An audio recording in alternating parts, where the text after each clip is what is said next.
Hello, everybody. My name is Ray. Welcome to the Evangelical Dark Web. We have a major news story with Robert Morris and Gateway Church. Gateway Church at one point was a large megachurch in the United States, boasting 100,000 members, which would make them number one in the country in terms of size. I think with the Robert Morris scandal, there's no way they're even close to 100,000 attendance. But in any case, we have a major update with Robert Morris, Gateway Church, and the rest of the situation there. And they are being sued in a class action lawsuit for financial fraud. So we're going to dive into this story. Robert Morris is a diddler, but is he also a crook? Is he a thief? We're going to talk about that and this lawsuit. But first, I want to let you know Evangelical Dark Web is a Christian news gathering and commentary ministry. You can support our work over at evangelicaldarkweb.org/join. That's our patron-like system. We also have a free newsletter. You would have gotten this news on Saturday if you were on the newsletter. So definitely sign up for that. Completely free Christian news in your inbox each and every day. But the least you can do is like this video, subscribe to the channel, to podcast if you are new, and also check out Winning Not Winsome, my book, which I don't have the tab up for. But anyway, let's dive into this story. I wrote this article over the weekend. It's short. The lawsuit itself is pretty short. I got it linked to the site. You can read it for yourself. I'm going to show you parts of it. But what's pretty interesting is that this lawsuit is against Gateway Church, Robert Morris, Thomas Kane, Kevin Grove, and Steve Doolin. These are elders of the church. The last time we've talked about this church, because I did write an article on Robert Morris being a false teacher and why he's a false teacher, which we'll get to in a second. But this church brought on Max Lucado to do the preaching there, to stem the bleeding, because they're trying to use his celebrity influence to get them through these tough times, and now they have a major lawsuit on their hands. So the lawsuit alleges that Gateway Church and its leadership misrepresented where 15% of the funds dedicated to missions has gone, and further alleges that fraud has taken place. So the quick rundown, the too long didn't read version of the lawsuit is that Gateway Church promises that 15% of the giving that you give to them will go to missions. So 15%. And they even specify it'll go to Jewish missions first because, they teach at Gateway Church. It is a very messianic Jewish church, by the way. They really push that theology that's very new in the grand scheme of the church history. It's new. It's hyper-charismaticism mixed with, Judaizing. But they push that hard there. And they, basically, there's a teaching in dispensationalist circles that we have to give materially to Jewish people because Romans, 9 through 11, that means that we need to give them material blessings. So that's what Gateway is acting on. That's, to me, heretical. That's John Hagee level of heresy. But that is very well detailed in the lawsuit. So here's a quote from the lawsuit. Then senior pastor Robert Morris and Gateway leaders represented that 15% of all tithe dollars would be distributed to the global missions and Jewish ministry partners, encouraging church members to generously give towards these ends.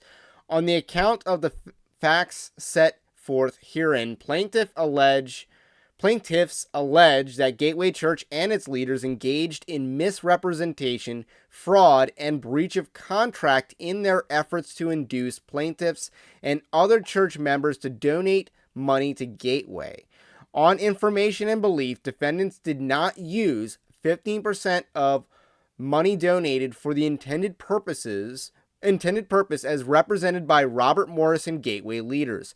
Attempts to seek transparency and proof that the money did in fact go to global missions and Jewish ministry partners have been rebuffed by Gateway elders. This lawsuit is a means of last resort being pursued with a heavy heart.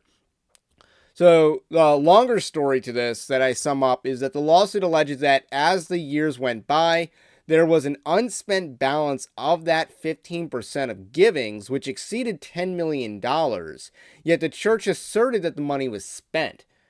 A CPA went through the books and found irregularities and was rebuffed upon asking questions. So there's a CPA that's going to be critical to this case that's pretty much alleging that there's some fraud going on here.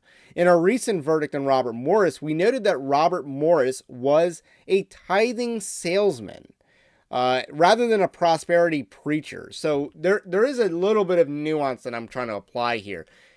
Robert Morris is brought in to get people to give more money to a particular church. That's Robert Morris's bread and butter. That's why he has such a large church. He gets people to donate to the church. He doesn't necessarily preach in my research. It wasn't necessarily that, hey, you give so you can expect health and wealth. It's more like you give money and because you're supposed to and stuff like that. If you're not happy, you get your money back. But he doesn't necessarily teach the health and wealth part, that you expect to be rich from it. That's just my understanding. But he is very prosperity gospel adjacent. He lets prosperity preachers preach in his church. He'll preach in their churches. It's very much a friendly ecosystem for him to operate in. And that's why a lot of famous churches have had Robert Morris speak at them. He gets people to donate money. And one of the promises of donating money was that 15% would go to missions, which is kind of like a tithing thing in a way, because people are like, oh, you give 10% to the church and then 5% for missions on top of that 10%. So I guess that's where the church is getting it from. But anyway, the church misrepresented, according to the lawsuit. And they have a quote from Robert Morris. In addition to promising to give 15% to global missions, Robert Morris and Tom Lane promised on multiple occasions that if the congregation is not happy with the use of its money, it can get the money back. So Robert Morris's famous money back guarantee has come back to bite them. And there's a quote in the lawsuit specifically. Robert Morris stated, "I've told our church members on multiple occasions, I've said to them, if you'll try it for 1 year, if you are not fully satisfied at the end of that year, I'll give you your money back. With 24 years of church, no one has ever asked for their money back." So that's a statement from Robert Morris. They are throwing that right back in his face in this lawsuit. So the class action law allegations. So we got misrepresentation and fraud. So this is about the books. This is about them making claims that they did not live up to. And the breach of contract and conspiracy to breach contract. So they allege that this was a group effort to, commit fraud by the Gateway leadership. And another interesting argument here, if you're interested in like law and stuff like that, they allege that the claims that Gateway Church made is a unilateral contract.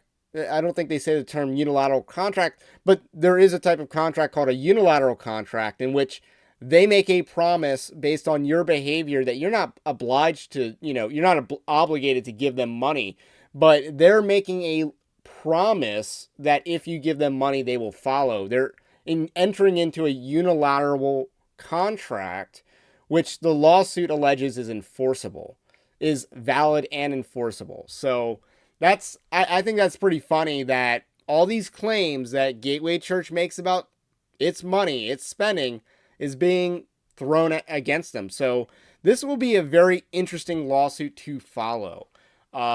It might get thrown out for religious abstination. It's filed in the Eastern District of Texas at the federal court, at the federal level. So that is the latest news out of Robert Morris, Gateway Church.